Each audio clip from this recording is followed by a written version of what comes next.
Halo netizen, ini adalah Suzuki Espresso. Nah, ini adalah sebuah city car yang diluncurkan oleh Suzuki Indonesia untuk menggantikan Karimun Wagon R. Jadi ini sebuah city car yang ini CBU dari India ya. Untuk tampilannya itu jadi highlights juga dari mobil ini karena emang bukan selera semua orang ya. Banyak yang bilang jelek banget, banyak yang bilang kayak mobil belum jadi. Tapi di saat yang bersamaan juga banyak yang suka, banyak yang bilang kayak mini Jimny lah, atau mungkin mirip kayak SUV kecilnya Suzuki itu yang si Suzuki Hustler ya kalau nggak salah, cuma versi hematnya. Tapi ya mixed response ya semenjak mobil ini diluncurkan di acara Gias 2022 ini. Nah, yang dimasukkan oleh Suzuki Indonesia ini cuman satu varian dengan dua pilihan transmisi ya, manual 5 percepatan atau AGS 5 percepatan juga. Oke, sekarang kita bahas ke tampilan depannya aja ya. Untuk tampilan depannya juga cukup oke lah ya. Di bagian grillnya itu kayak ada kotak-kotak kayak ala-ala Jimny juga. Dan untuk lampunya ini masih full bohlam, jadi masih belum ada yang LED. Di bagian sini juga belum ada fog lamp. Dan bentuk bumpernya juga agak unik ya, karena dia ada aksen double bumper gitu, yang kalau menurut gue ini salah satu bagian teranehnya dari mobil ini. Kayak di bagian sini tuh ada bumper, tapi di bagian bawahnya ada bumper lagi, unik sekali. Di bagian bawah juga ada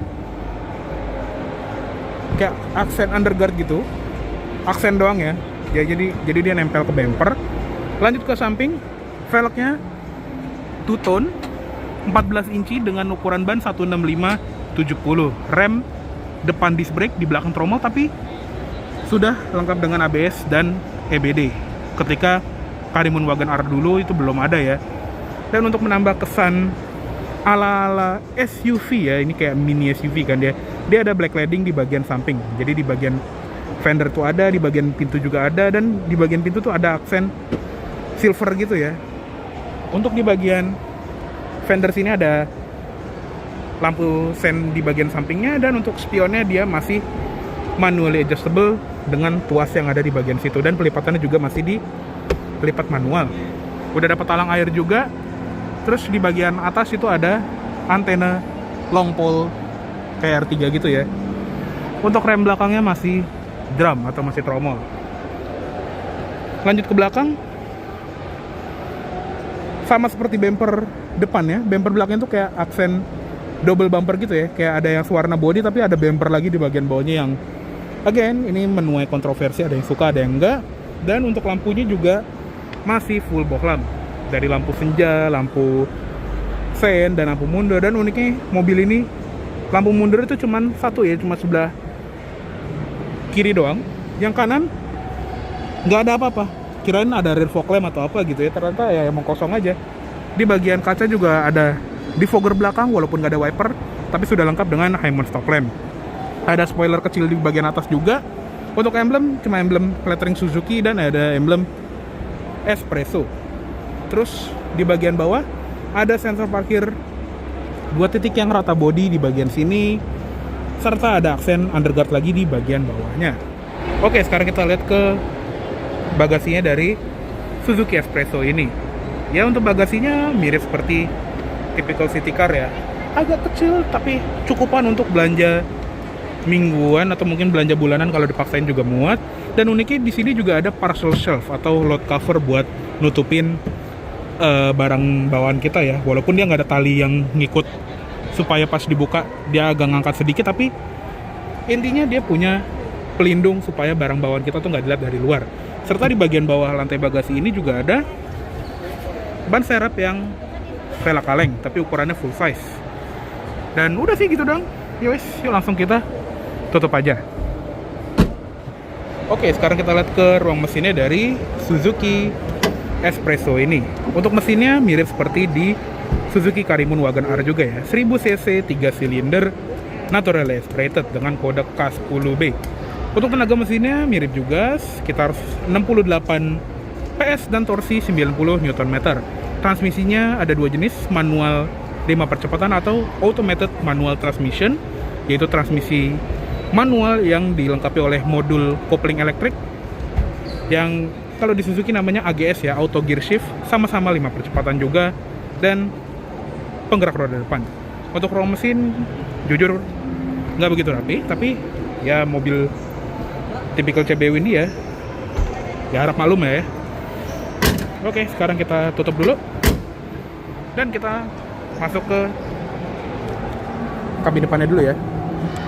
Untuk interiornya ini juga jujur bagus loh, bentuknya lumayan atraktif dengan aksen-aksen silver yang nggak polos gitu ya, dia kayak ada garis-garis abu-abunya gini. Untuk joknya ini masih full fabric dan pengaturannya cuma ada slide sama recline aja ya. Sekarang kita masuk ke dalam. Untuk setirnya ini juga bentuknya oke ya, walaupun dia nggak bisa di adjust, ya udah posisi begini doang.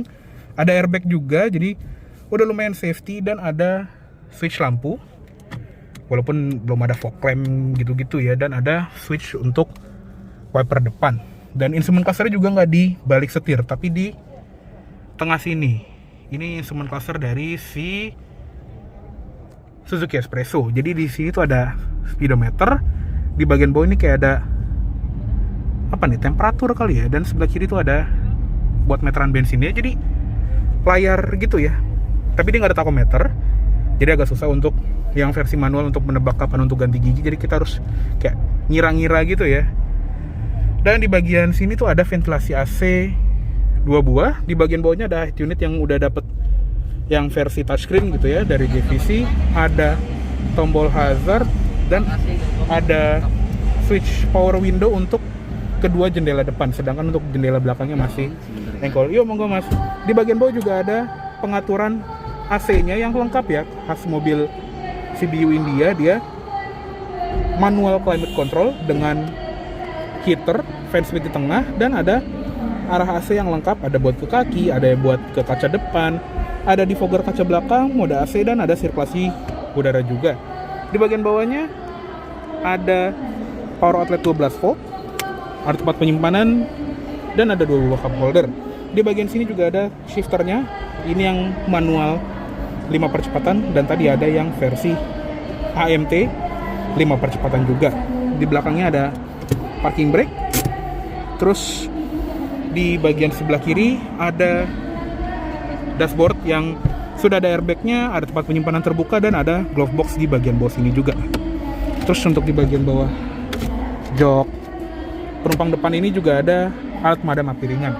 Lanjut ke atas ada spion manual dimming, ada lampu kabin.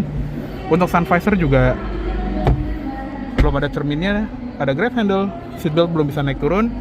Lanjut ke sebelah kanan sini ada ventilasi AC yang bisa diputar gini, dan ada aksen abu-abunya kayak di dashboard dan di pintu sampingnya. Dan di sini masih banyak tombol kosong.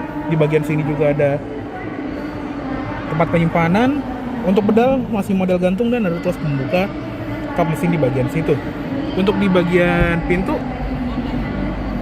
masih full plastik semua, dan ada aksen silver yang tadi gue bilang ya. Handle pintu juga di sini sudah lengkap dengan central locking, dan ada switch untuk mengatur kaca spionnya.